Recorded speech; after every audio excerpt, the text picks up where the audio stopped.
My mom was just the best person in my life. We spoke every day. She and I just had this connection. I really can relate to the feeling of a part of me is gone too. I still can relate to that. So when you're kind of at that bottom, I really, really learned that the only thing I could rely on, was the Lord. And he just showed up in so many ways, Johanna. This is why when I hear people now that are going through significant loss, I'm excited for them a little bit because I'm like, oh my gosh, if you are just open, you are going to be blown away by the way that the Holy Spirit and the Lord just will come and rescue you. Hey there, you're listening to the Girls Talking Life podcast, and I'm your host, Johanna. If you're like me, you love time with friends. I always leave feeling encouraged, inspired to try something different, or I've learned something new. So why not continue to grow even when we can't be with our girlfriends? We're not made to do life on our own. So in each episode of this show, I'll bring you a girl and her story to give you refreshing ideas to stir your soul. Let's walk this road together. Are you ready to talk life? Hey friend, today is a very special Mother's Day show. If you have a mom, if you've lost your mom, if you have ever struggled or maybe are currently struggling to become a mom, or if being a mom has ever felt really, really hard, this show is for you. I am talking with the lovely Nancy Willis, a real-life friend of mine, about losing her mom to breast cancer and what a gift their last days together were. Nancy describes how the Lord rescued her from her grief when he was all she had. We talk about her emotional journey through infertility and how when she finally got everything she wanted in a healthy baby boy, becoming a mom was a struggle. Nancy's story is so real and so beautiful, and the way God shows up for her and her family is sure to stir your soul. I dug way back in the GTL archives for this one. Nancy was the fourth person I ever interviewed. This episode was originally released in November of 2018, so you might hear a few things that are out of date, but Nancy's message is an eternal one. I hope you enjoy our conversation, and happy Mother's Day. Okay, Nancy, we are recording. Thank you so much for being a guest for me today. Oh, thank you, Johanna. I'm so touched that you thought of me and reached out. So I'm grateful for the opportunity. If you want to just go ahead and introduce yourself, let us know who you are. Sure. So my name is Nancy Willis, and I am a mom to Tommy, who's 4. I am a wife to Jonathan. We've been married for 7 years, but have been in each other's lives for 18, which is, I had to really stop and think about that. I work outside of the home part-time for a nonprofit organization called Ruling Our Experiences. So that's just a little bit about me. Okay, and I want to talk more about your organization here in just a little bit. Yeah. But I kind of wanted to share how we met. Yes. Through our mutual friend, Laura. Yes, Laura. Yes, so such sweet. A dear. Mm-hmm. We did a book study together one summer several years ago now. It has been a bit, yes. Right. And we just, it was just a summer study. It was really relaxed. We went through the book, Ann Voskant's 10,000 Gifts. Yes. And you kind of just shared some things that had been going on in your life for the last few years prior to that. Yes. And I have to be honest with you, Nancy, I'm nervous a little bit to talk with you about this. They're just some delicate, heartbreaking things. And I'm just going to let you take the reins and kind of share what you want to share. Oh, gosh. Well, yeah, you did come into my life, I would say, probably at one of the hardest seasons, I would say. During that particular summer, I think that I was, really in the thick of it in terms of some life events that had happened. I was a few years out at that point from losing my mom. So my mom passed away in 2011, and she passed away from breast cancer. And, I think a lot has happened, I will say, in the past 7 years. So I was a newlywed when my mom passed. So I got married in May, and she ended up passing away at the end of October. And then I was in a solid 2 years of grief. It's true what they say, at least from my experience, is, grief is something that never really ends. Like, you don't ever stop grieving for someone. And then you really do, it takes a lot of time to kind of, get free from that a little bit. And so I think when you and I met, I was just coming on the other side of that, but was probably knee deep in going through some fertility treatments. So my mom died in 2011. I was working at a job that I loved, but that was definitely stressful. And I was also finishing my master's in school counseling to become a school counselor. Then we found out shortly after that, all of that was happening, that we weren't going to be able to have a family in the way that we thought that we were. And so we had about a 2% chance. We were given about a 2% chance to conceive naturally. And so we started the process to do IVF. And that in of itself is grueling and emotional and difficult. Obviously, since I kind of shared at the beginning, we were successful with one of our embryos, and we had our son Tommy in 2014. You said you lost your mom when you were newlyweds. So Yeah. That means that your mom was sick prior to your getting married. You were planning a wedding maybe with your mom being ill. Yes. So my mom, she had breast cancer when I was 16. So in 1998, she was diagnosed for the first time, and she was stage 3 at that time. And then she was in remission for 9 years when she had a reoccurrence in her bones and liver. And so bone cancer is incurable. There's no cure for that. So she actually had been on treatment or doing treatment for 4 years up till 2011. And she honestly, for my wedding, was fine. We had no idea that 6 months later, we would be back at the same church, having a memorial service for her. We are thankful, I will say. I have a younger sister. I have an older and a younger sister, and my younger sister got married actually in September. And even at her wedding, it was at the beginning of September, I would say we call it like we were probably in denial, but we really still at that point did not have a clue or a strong indication that we would be, grieving her loss. She passed really suddenly after my sister's wedding, which I think is there's some, really neat things. I know that sounds strange, but neat things that happened, prior to my mom's passing. And one of those includes like both of us getting married and having a healthy mom for all of those events. When you get married, you have showers and you have rehearsal dinners, and you have brunches and all those things. And my mom was able to be present for those things, which is such a gift. That's fantastic. Yeah. There was also a really cool thing. So my mom has 3 sisters, and they were incredibly close. And the 4 of them went on a trip, just the 4 of them, to Hilton Head. And that was in the middle to end of September. And then my 2 sisters and my parents, so the 5 of us, we flew at the very beginning of October to visit one sister that was living in Kansas City. And, when you get older, you rarely have time with just your parents. Mm-hmm. Like your spouses are around, or then you have kids and they're around. And it was really, we didn't know it was going to be our last weekend, together as a family of just the 5 of us. But it was.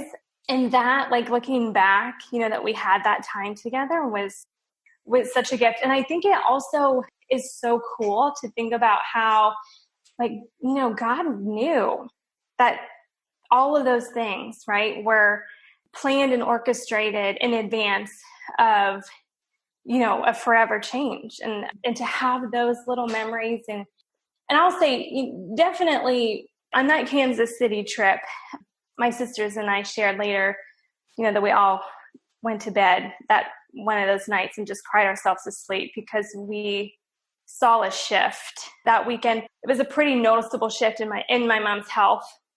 And even though we didn't really know what was coming, you kind of do know, like you just know something is happening and it isn't good. You're aware of it, but you don't want to acknowledge it because then you have to actually confront, the issue. So all of that to say is she was ill for a time, but she really was not suffering, I would say, until after that Kansas City trip at the beginning of October. And she was, only in hospice 4 days, which is also a gift because, you hear stories about people being in those situations for a long time. And, ours was brief. And so it was really, I hate to say it was cool, but, you have, when you look this far back, you're able to see how all those things are orchestrated and how they are truly like a gift.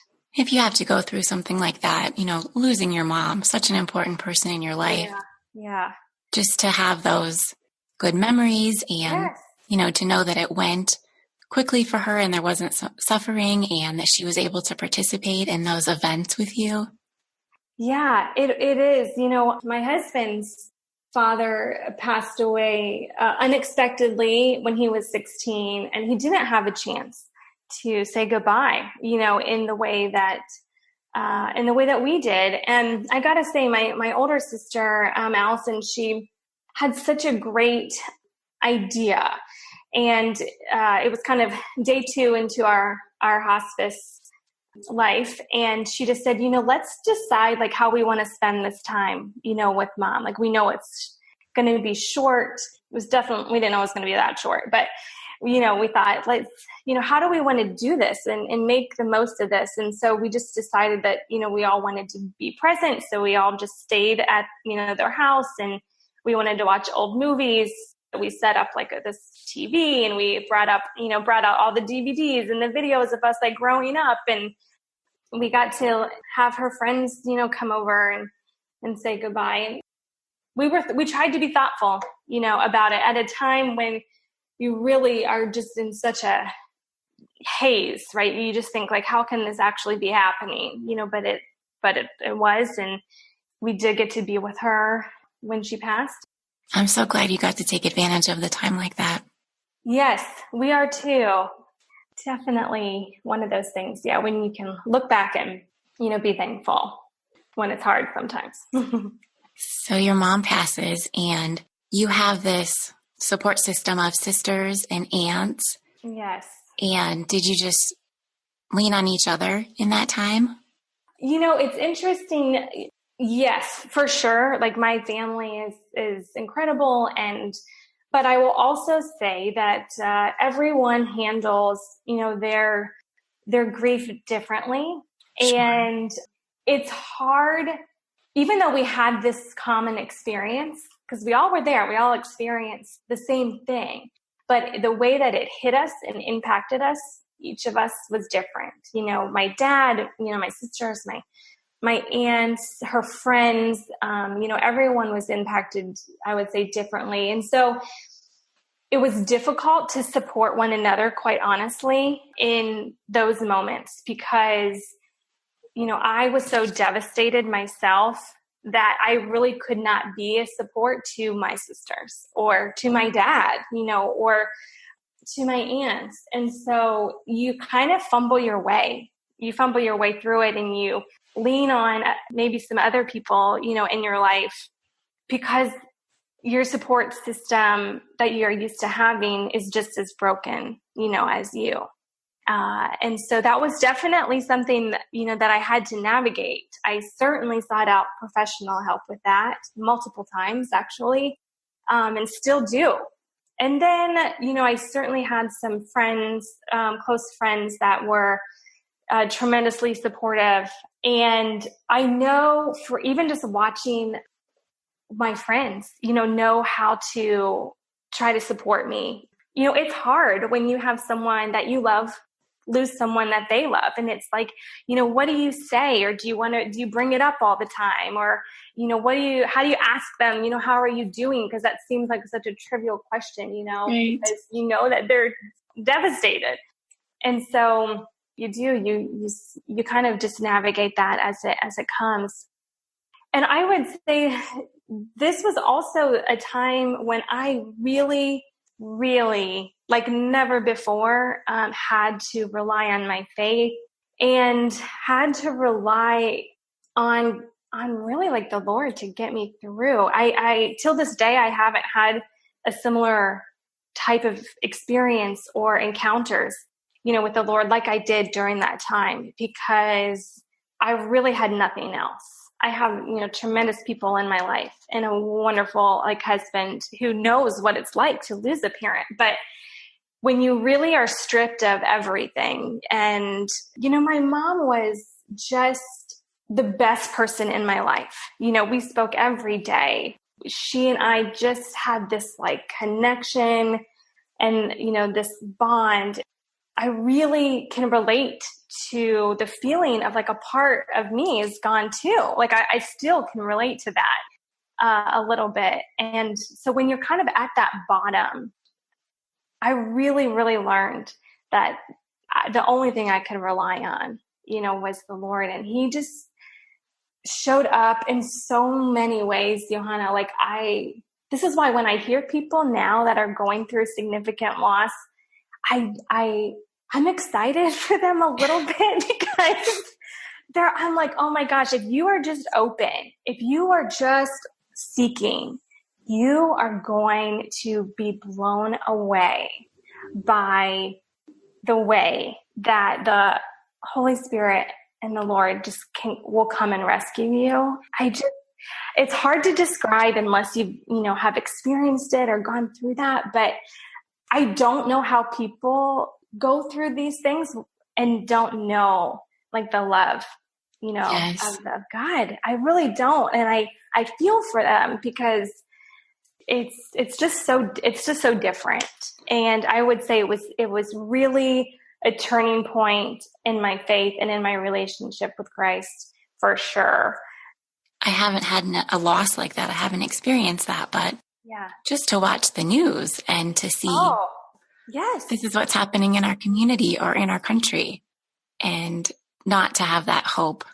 It's interesting. I think back to one of my, when I was single, but I was, working. So as a young professional, and I remember having a conversation with one of my friends at that time and saying this word hope, what does that really mean? We hear it all the time, but what does it really mean to hope? What does it really mean to have hope in Jesus? I don't know. And I can absolutely say with no hesitation now that an understanding of what that means, I like to think of it as hold on, pain ends.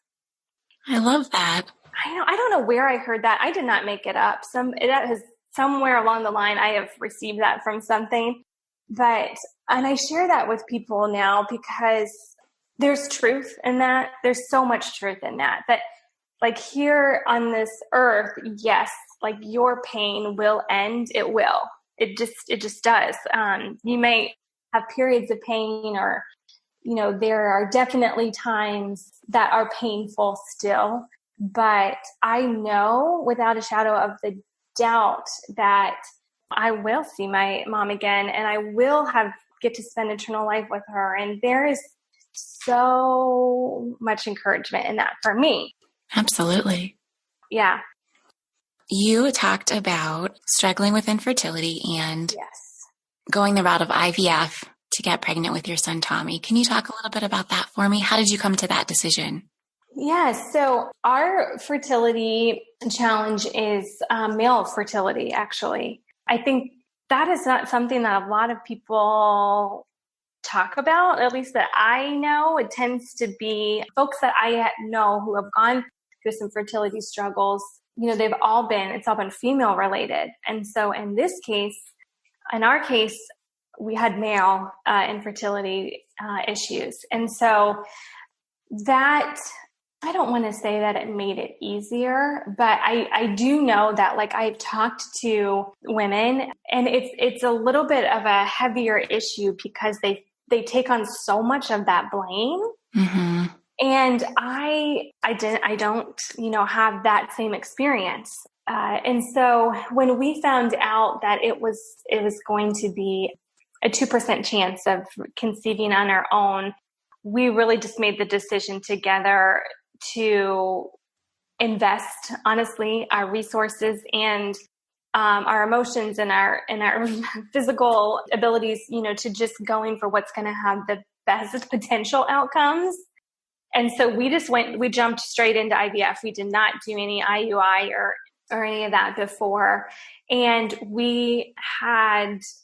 I had a really, really hard time being on the drugs that you take, like leading up to your, egg retrieval and embryo transfer. I just had significant headaches, and I've been a headache sufferer my whole life. And the ones that I was experiencing was unlike anything I'd ever had before. Oh, wow. Yeah, it was frightening at the time because it would be like for days and it would just take me out. But, you do what you do to, get an outcome that you really want. And we just really, really wanted a child of our own. And so when you do an egg retrieval, you have multiple eggs. So the first retrieval, we had like 15 eggs, and we then had 8. From that, you had 8 embryos. And so we transferred 2. And I didn't know this. In the fertility world, you can get a maybe. Like I thought you would get like a yes, you're pregnant, and no, you're not. I had no idea that there is like a maybe or a possibly answer. No, I didn't know that either. Yeah, I didn't either until I got that call one day at work. And they said, okay, so you're not pregnant, but doesn't look like you're really pregnant, but you are slightly pregnant, which was just so bizarre. Is that a false positive? It is an embryo has implanted, but there's a number called like the HCG number that's in your hormone. Yeah, is not at a level that they think is going to develop into successful. Yeah, pregnancy. So then that just was more waiting. And when you're in the fertility world, you wait all the time. Like I have really had to learn about waiting because you're just constantly waiting for the next blood result, the next, phone call, the next ultrasound to make sure your uterus is good. I mean, it's just always like waiting. And so we had to wait again, that, dreaded 48-hour period to see if that number doubled. And it hadn't. And so ultimately then, you go through the process of, shedding those embryos, and then you kind of start over again. And so we transferred a few months later, we transferred 2 more embryos and got pregnant with twins. We had an ultrasound that showed us 2 little babies that were growing on there.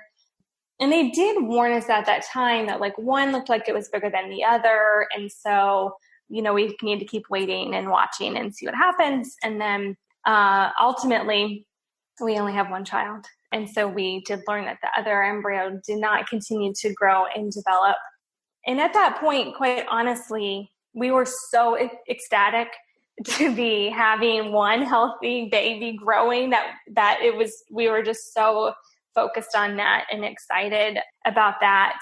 And then that left us with one embryo. And we actually just went through this spring. We ended up transferring that. So we went through the process again of preparation and went through and we transferred that embryo in April and learned 10 days after that was not going to grow into a baby for us either. And so we are currently in that gray area of trying to decide and decipher like what is, next for us on this journey. That was your last. That was our last.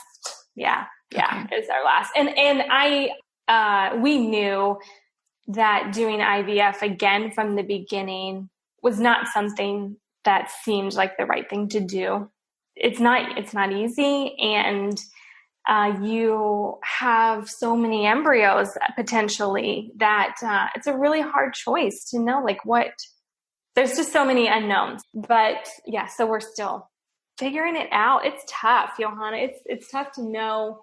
That sounds like a really hard decision. Yeah, it is. Because of course you want a sibling, and I have siblings that are a huge part of my life, and you want that or I would like that for my child. But well, I'll tell you, I am an only child. I did not know that. Yeah, so I do admire sisters. Yeah, but it's okay. Yeah. Have lots of friends for Tommy and cousins. Yeah, you'll have to help me. Okay, we'll talk about that offline because I have like some questions for you. Sure. Yeah. That pregnancy with little Tommy was successful. Mm-hmm. You ended up with a sweet baby boy that you had been wanting and praying for so long. Yes. How is life as a mama to him? Yes. So I think you said it perfectly. I wanted this baby so bad and was so excited, and did not have an easy pregnancy, did not have an easy labor and delivery, and then this baby comes, and that's not easy either. Turns out, right? Yeah. So to be honest with you, I really struggled becoming a mom to a newborn, because on one hand, this is something I wanted so badly. And on the other hand, I would say the first month, I really struggled to connect with him. And I hate to even put that out there because now we're like just so connected. But that, I think a lot of it was sleep deprivation. I think a lot of it was really struggling to breastfeed. I had a lot of trouble with that. I had a C-section, and so that was unplanned. And so you're still recovering from that. Yeah, I was still recovering from that. And my life, just completely, changed. And I really didn't know. I felt very alone, even though all my friends had babies before me and my sister, but I still just like remember feeling like so alone. I think that's so common for first-time moms, especially. I know. I meet a first-time mom now, and I'm just like, oh, you're going to make it. Like, it's going to change. It's going to turn the corner. I feel like when I was pregnant, it was all about the pregnancy and all about, you're getting closer to the labor and delivery. So all about that and your birthing plan and how it's going to go. And Nancy, we had the nursery ready, but honestly, did I think a whole lot about how that was going to go when we got home? No. Yeah. No. And then you're just like, oh my gosh, like I'm responsible for this little person. What do I do? Like, honestly, sometimes I still have that like in parenting moments when he was like, even in that 2-3 age, I would catch myself thinking like, what am I supposed to do in this moment with you? Like, I don't know. Oh God. And let me tell you, it changes, but it does not get easier. Yes. No, my sister is infamous for saying like little people, little problems, big people, big problems, like it doesn't change. But yeah, so I really went through just a tough period, and I had a ton of support, and I still had a tough go with it. And it was about 6 months in, when I really realized that being a stay-at-home mom was actually not meant for me. Even though I really that was the only thing I ever wanted. Even before I married Jonathan, I said to him, just so you know, I want to be a stay-at-home mom. So whatever we have to do to make that happen, and we did, we made some choices early on in our marriage, and, we made some decisions that, prepared us to be able for that to happen. And then here it is. And I'm like, get me out of here, because I realized, that I needed adults. I needed to contribute to something. And honestly, one of the hardest things that I had to admit to myself and to say out loud, which I can say it now without crying, but for a while, I could not. And that was just that being a full-time stay-at-home mom, did not fulfill me. Like it did not bring joy into my life. And I think as moms, like I felt so ashamed to say that and to think that, because I know plenty of people who would love to stay at home full time with their kids, but they can't. Right. And, here I am, and I am able to do that, and I can't do it. I think that's really brave that you were able to admit it and say it and then make a change. Yeah. And it definitely, I'll say this, I knew it when he was 6 months old. I couldn't actually admit it or say it until he was 2. To be honest, like it took a really long time. It took a really long time. And don't you feel so much better when you are with him because of the time you spend away? No question. Yes. No question. Yes. I am a much better mom. Mm-hmm. Yeah. I'm just a better human, quite honestly. That, I guess, is a nice segue into talking about what I do. But it was, at that time when I just started really seeking out something to get me out of the house. And one of the things that I applied for was to be a lunchroom aide at an elementary school. Okay. Because I really wanted to work in it, be around kids, or that was the environment that I knew. I had just come from, being a school counselor and loved, the kids in my school and what I was doing there. And so I thought, I'm just going to do that. That's, it's a couple hours a day. It gets me out of the house. I get to do something that, fulfills me. I can still be a little bit of a counselor because a lot of things go down in the lunchroom, Sure. And so it turns out I was filling out my application and you had to have 7 references to be a lunch lady. So I put down the names of some ladies that I knew from this program called ROX, ROX. Ruling Our Experiences is known as ROX or ROX. And I had this program in my old building, and it was an empowerment group for girls that we ran with all of our 6th graders. And it taught them skills on how to solve conflict, and we talked about body image, and we, teach self-defense, and we really get into the big issues that are going on for girls. So I put these ladies down as a reference, and they called me one day and they said, Nancy, tell me why you're applying to be a lunch lady. So I went through my whole thing. Look, I'm having a hard time. I need to get out of the house. And so to make a long story short, they said, well, at this time, ROX was still in its infancy and still a nonprofit that had been a few years old, but they were growing, but they didn't have any, of their employees. So they said, okay, let's see what we can do. Let's see what we can do to bring you on part-time. And I said, I will do anything that you need. You need it done. I'm your girl. I don't care what it is, So they went to the board and, got approval, to bring me on part-time, and I'm still part-time. They have been so gracious to me, and it is work that is meaningful and that I love. And I get to work with these amazing women who care so much about making a difference in the lives of girls. And it has been by far one of the greatest gifts I would probably say I've ever been given. And I know that's a bold statement, but that's really how I feel about it. It's just been one of the best things that's ever happened to me. How wonderful to feel that way about your work. Well, Nancy, I want to move into our final segment, and I would love for you to tell me your favorite 5. Oh, my favorite 5. This was fun to think about because I am a person that when I love something, I tell everybody about it because I think that they need it. We do. So I had a whole list, but I narrowed it down to 5. All right. So one of the things that I'm currently loving, and that is my favorite, is Monday date night. So I didn't even mention this, but when I had a child, my marriage changed as well. And I would say we have spent 4 years trying to figure out that part. And we just this summer started every Monday, having a date night. We have a sitter that comes to our house, and, we just try to get away for 2 hours. So we'll go for a walk, or we'll go, eat terrible, Mexican food, or we went to Zumbizi Bay once this summer. And it really has been so life-giving to our marriage because we have had fun with each other and been able to just like chat and have good conversations. So it is one of my favorite things right now is having that Monday night, date night.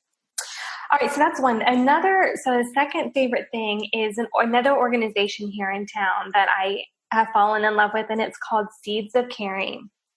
And Seeds of Caring is a completely like volunteer run nonprofit that organizes volunteer opportunities for families with young children. And so it has provided some tremendous service experiences for us as a family. And, that's something that I'm just always trying to be aware. I live in this, bubble up here, and I'm just trying to be aware of opportunities where I can take Tommy to go volunteer somewhere and to teach him, about a refugee or a person that doesn't have a home or a child that, may not have food in their pantry. And I love Seeds of Caring. They do a tremendous job. They list all of their events on Eventbrite. I highly recommend going and checking them out. Okay, this is so random, but there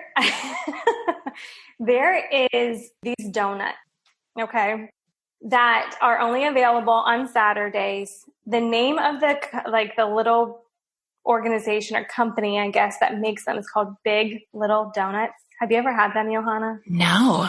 Okay, so they sell them. Here's the places that they sell them, and it's only Columbus-based. So they sell them at the Powell Farmers Market on Saturday mornings. They sell them at Worthington Hills Market, and then Highline Coffee in Worthington. And I am obsessed. I will eat kale every day for 6 days just so I can go and get a dang donut. I'm not kidding you. I love food. I love to eat. It's just a thing. And I live for these donuts. Okay, Big Little Donuts. Big Little Donuts. You can follow them on Instagram and then find out I'm sure they've already posted their flavors for this week. That is just like how in knee deep I am into these donuts. Okay, so that was a random. My fourth thing is I have been turned on to the Hello Sunshine Book Club. It's Reese Witherspoon's book club. Have you seen any of these? I don't think so.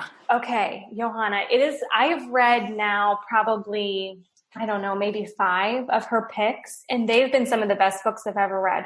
I mean, I'm hooked. Fiction, nonfiction? She's had one nonfiction book, which was very good, called Happiness. But the others are just these incredible stories that like you just don't want to put down. One that I really loved was called Next Year in Havana. But I follow now, of course, the Hello Sunshine Book Club account, and it's just been really neat to fall in love with reading again. That's so fun. Yeah. And they've been one I couldn't finish, but that's one out of many, just because it was about murder, and I don't do things like that. So. Yeah.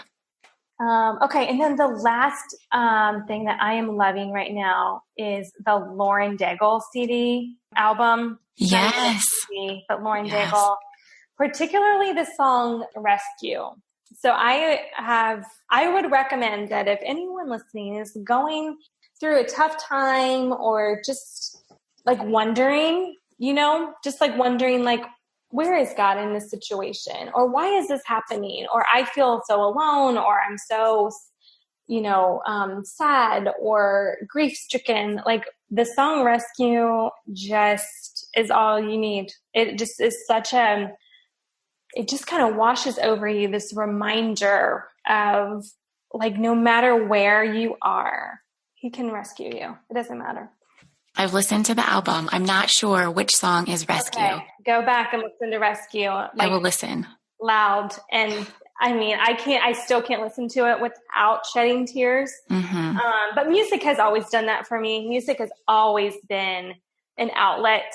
It has, I would say music has helped me tremendously with my grief. Quite honestly, there's a couple songs that just were on repeat every day, all day for some years, because it just is what I needed. And so I have a love of music in that way. And that song has just been, such an encouragement to me.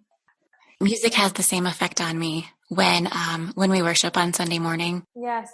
if I allow myself to feel the words that we're singing, I'm just a mess. And my daughter is in the middle school program now, so she doesn't go out until we're done with worship, and she does not know what's going on with me. Yes. Well, you know what? It just so happens I was visiting my sister in Charleston this weekend, and at her church, they were talking about the Holy Spirit and how so many people cry at church during worship because like the Holy Spirit is actually like is present and moving things like within you. Yeah. And I'm like, yes, okay, that's why that happens. Because I mean, I had some really, really ugly moments at church in years past. Sometimes I couldn't leave without, I had to put my sunglasses on before I left the sanctuary because I was frightening. But it's true. There's just something about music that just like can just stir your soul, and it is so healing. Well, that makes me feel better. It's the Holy Spirit. I am not just a big ball baby. No, not at all. Well, Nancy, thank you so much. I am so glad that you came on here and you shared your story. Thank you for having me. It is such a beautiful story. I know that it's not all happy and sunshine, but it is, it's really important. And I love the gifts that you were given throughout your journey. Yeah. Yes. We have to look for those sometimes. We do. In order to keep on keeping on. That's for sure. I so appreciate you sharing it today. Thank you, Johanna. Thanks, Nancy.